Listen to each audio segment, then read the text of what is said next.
Assalamu alaikum jama'a. Sunana Adam A. Zango. Na san kowane ɗan adam yana buƙatar ƙaruwar arziki. Idan kuwa haka ne, ku saurare ni da kyau. Shin kun san labarin SPAS kuwa?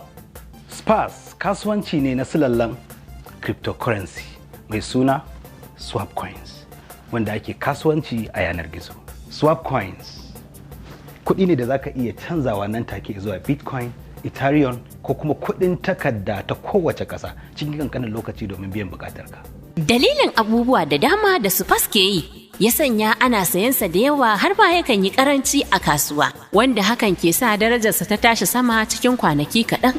Akwai waɗanda suka saye shi a kan Naira 1, amma a kwanakin baya sun sayar da shi Naira 24. Ina tabbatar muku da cewa darajar Swap Coins na saurin ɗagawa a kasuwa, wanda hakan yana baiwa mai shi damar samun riba mai matuƙar yawa a kasuwa. Ba kamar sauran cryptocurrencies ba.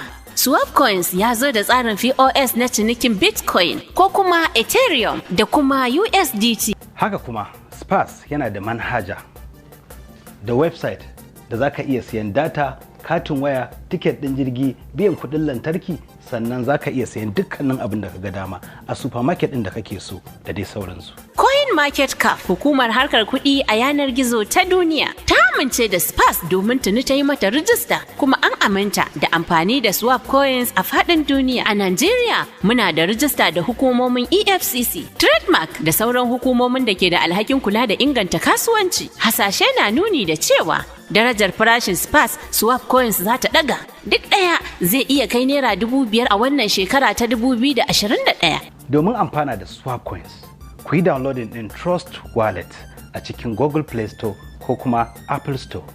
Ana iya tuntuɓar mu a ofisoshinmu da ke Abuja, Ibadan, Kano da kuma Katsina. Domin neman ƙarin bayani sai ku tuntuɓe mu a shafinmu na Instagram ko kuma website ɗinmu, ko kuma ku kira wannan nambobi domin neman ƙarin bayani.